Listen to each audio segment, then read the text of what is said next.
In 1 year in the United States, there are about 500,000 divorces. There's about 1 million men and women who look for lifelong happiness with each other admit that they had not found it. It means many thousands of children who need the security of a home and parents lose it. It means that for every 4 couples who get married, 1 is divorced. It means that with every passing year, more American marriages face the probability of failure. Perhaps it means that the basic reasons for these divorces preceded the marriages. Why did this charming couple wind up in court? Why did it have to happen this way for them? Whose fault was it? What was wrong? Was it bad luck? Was it fate? For before they became bride and groom, these two were in love.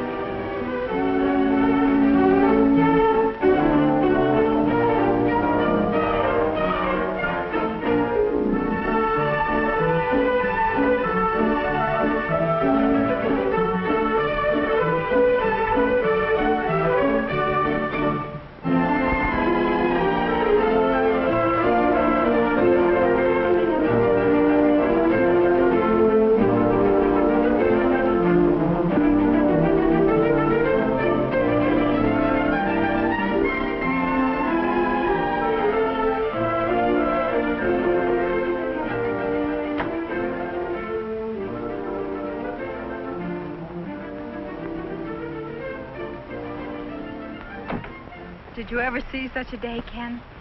Grandma used to say it's so healthy around here they had to shoot a man to start a graveyard. They say Johnny Appleseed went by this way. Winnie, you've opened up a whole new world for me. Oh, Ken, the ring. You squeezed so hard. Isn't it rich looking and unusual? And inexpensive, too.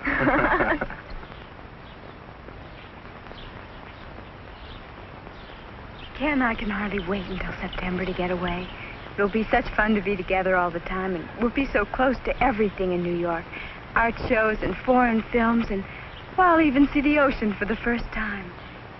Ken, do you leave your razor blades lying around? Don't be a Philistine, Winnie. Well, it's a lucky thing Fran found us at 2.5 off campus. But what'll we put in it? Well, that little Picasso sketch I picked up, that goes in the living room. It's a masterpiece. And the Bendix? You take care of the homemaking. I'll look after the books and records. No male supremacy now, Professor. It doesn't go with your salary. Ken, do you like babies? Sure. Your own? I hadn't thought of it.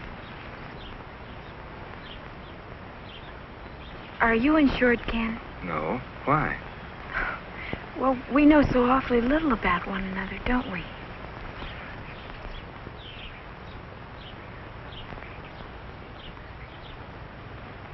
Wouldn't it be nice if we could just wander up a road like this with never a care? Oh, yes, darling, but someday we've got to stop and think things out. Sure, but I'm awful hungry right now. Well, come on.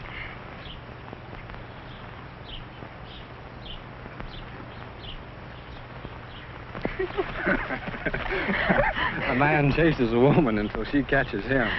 Oh, Ken, isn't this heaven? Ken, let's not think too far ahead yet. Let's just fill every second with minutes. Nothing's changed, has it, Ken?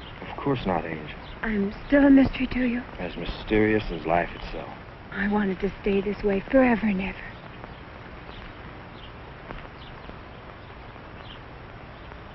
The earth and the grass hold grand international confabulation with the sun, while man, the stumbler and finder, goes on.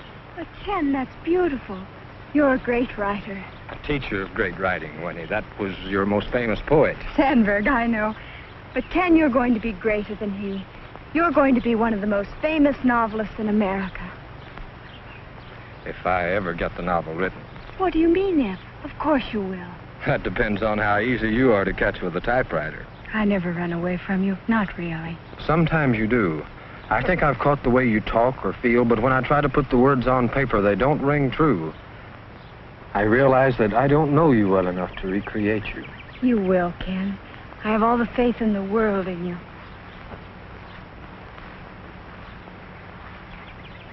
Winnie, do you always have to pick things? Why not? You see a flower and you think of Sandberg or Whitman. I see a flower and I want to wear it in my hair or put it in a vase.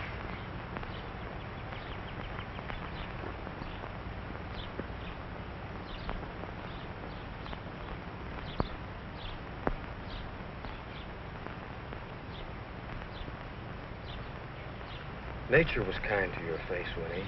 Oh, I like compliments. I wish you'd take off that powder, though. And show my freckles. Well, they're yours, aren't they? Don't the girls in New Orleans have freckles? No, they stay out of the sun. Well, I didn't. I used to tumble around and climb fences and... You want to see the scars on my knees? You're such a faker. Same as you. Ken, am I fun to be with? Oh, Ken, I like your laugh. You laugh with your eyes.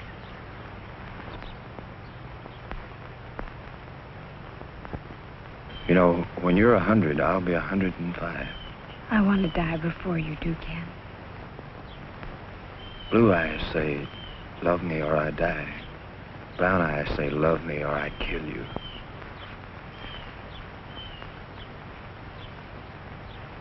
Oh, Mr. Instructor, if your students could only see you now.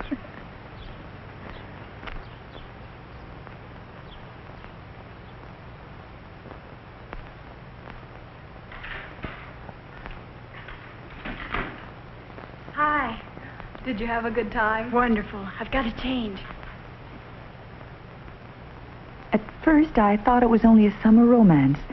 Ken would soon be going back to his regular teaching job in the East. But I was wrong.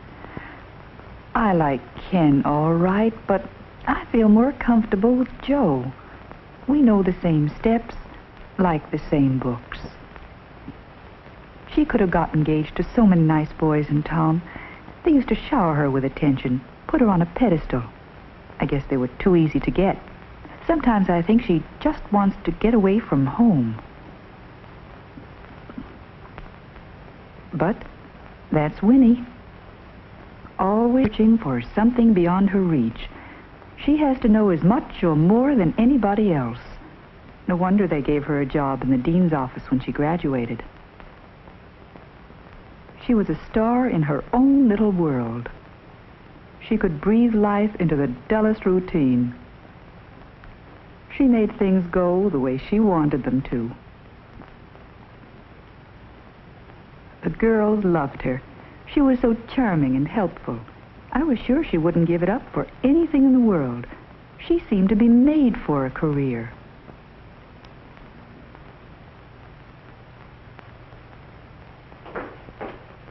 Be a darling, May, and help me with my zipper.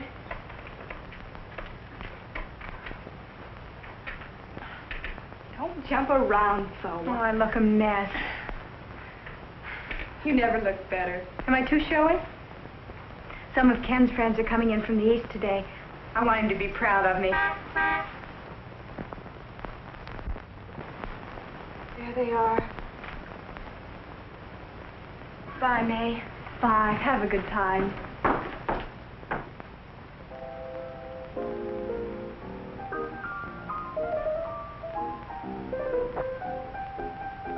And the honeymoon's all set? I still can't believe it, Ken. You were so delightfully unattached. Don't worry, Winnie. You're the most charming of them all.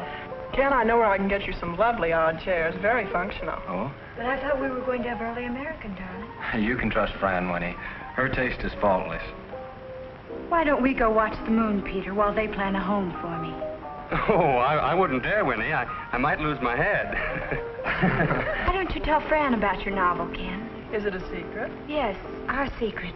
Why, Ken, I didn't know you had it in you. You just haven't appreciated him. It won't be long before the whole world knows the real Ken. Do tell me about it. I'd rather not. It's a little early, or late, rather. Shall we go? Don't you think we make a charming couple?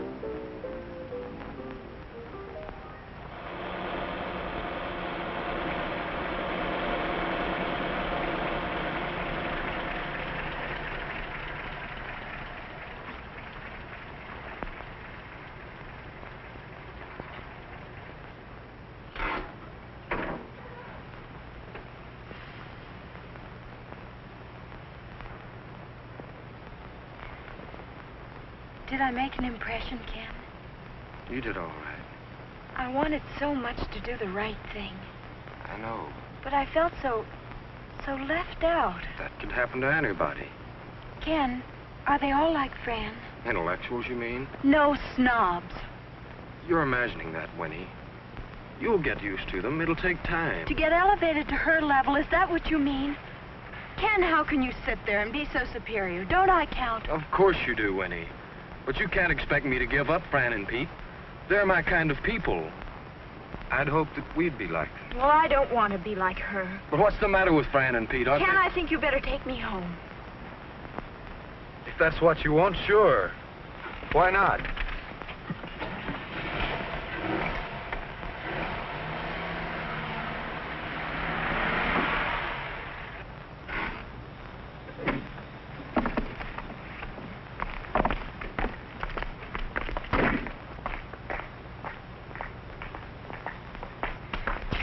Look, darling, hasn't this gone a little too far? It certainly has.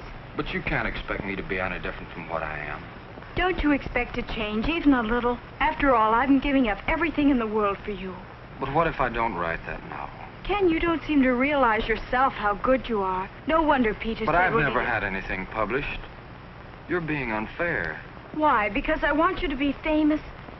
Ken, you don't realize how exciting a writer's life can be. There's no greater thrill in the world. Can't you be just a college professor's wife? Isn't that enough? And play ghost to your Hamlet? Oh, no, I'm not going to sit at home with the four walls and count pennies or alter myself to suit your friend's taste. Winnie, I love you. And I love you, Ken. But I'm not going to let you change me. You're not going to change me either. I've got to feel free to be myself even after we're married. Well, that goes for me, too.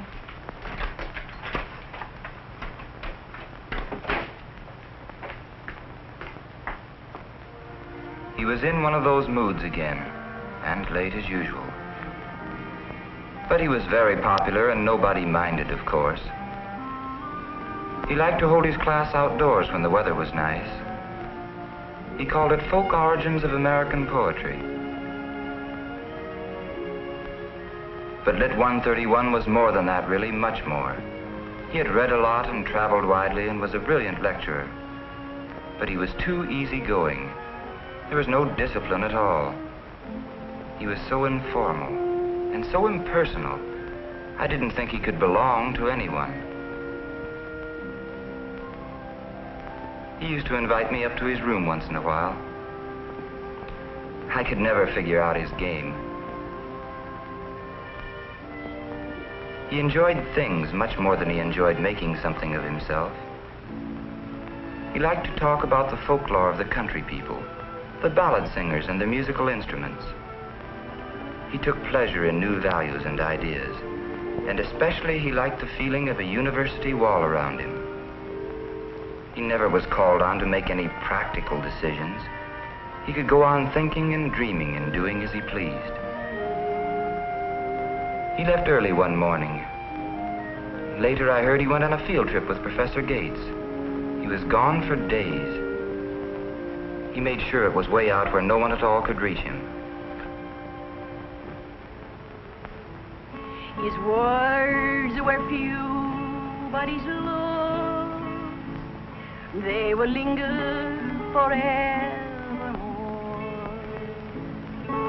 The smile in his sad dark eyes, more tender than words could be. But I was nothing to him, though he was the world to me. Today and there in his garden strolled, all robed in her satins and lace, Lady Mary so strange and cold, who held in his heart no place. I couldn't stand it any longer, Ken. Who told you that I was here? I had to come back to you, or I wouldn't have known a moment's peace all my life. But this is 100 miles from nowhere. I kept thinking about you all the time. I couldn't sleep. It wasn't easy for me either. Ken, we've got a chance to be happy. Let's not throw it away. Are you sure? I don't want to be sure of anything, except that you love me. But I was nothing to him, though he was the world to me. Today in his palace grand, on his flower-strewn bed he lies.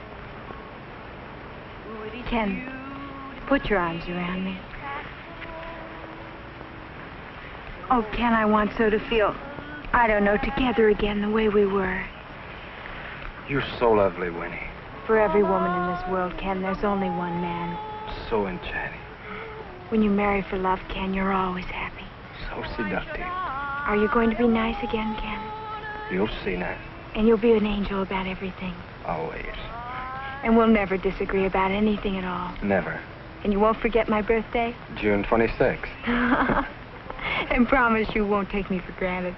I promise. And you'll never get fat and bald. Never. And we'll always be in love, even when we're old. Always. Kiss? To what, Ken? What to? You say. To love.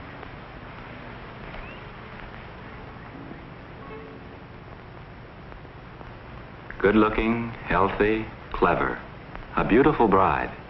She thinks she's in love with Ken. Intelligent, gifted, certainly old enough to get married, to know his own mind. He thinks he's in love with Winnie. He likes her vivaciousness, but he doesn't realize it can't be bottled up and controlled. She likes his air of distinction, but she wants him to accept her taste. He likes her simplicity, but he wants her to be sophisticated and understand his complexities at the same time. She likes his romantic moodiness, but she wants him to be a steady provider, too. He likes her maternal qualities, but is not prepared to give up his freedom to really enjoy them. He likes her efficient practicality, but he doesn't want to have his wings clipped, so he is down to earth along with her. She likes the idea of going to live with him in a new community, but she wants the people there to be like her own neighbors. She likes almost everything she knows about him, but lots of what she knows is in her own imagination. He's willing to promise the world, but he is probably unable to give even himself.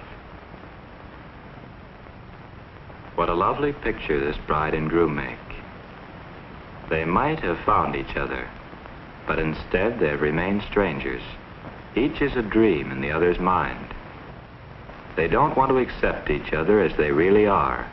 They would rather change each other to satisfy their own ambitions. That's why they are doomed to fail.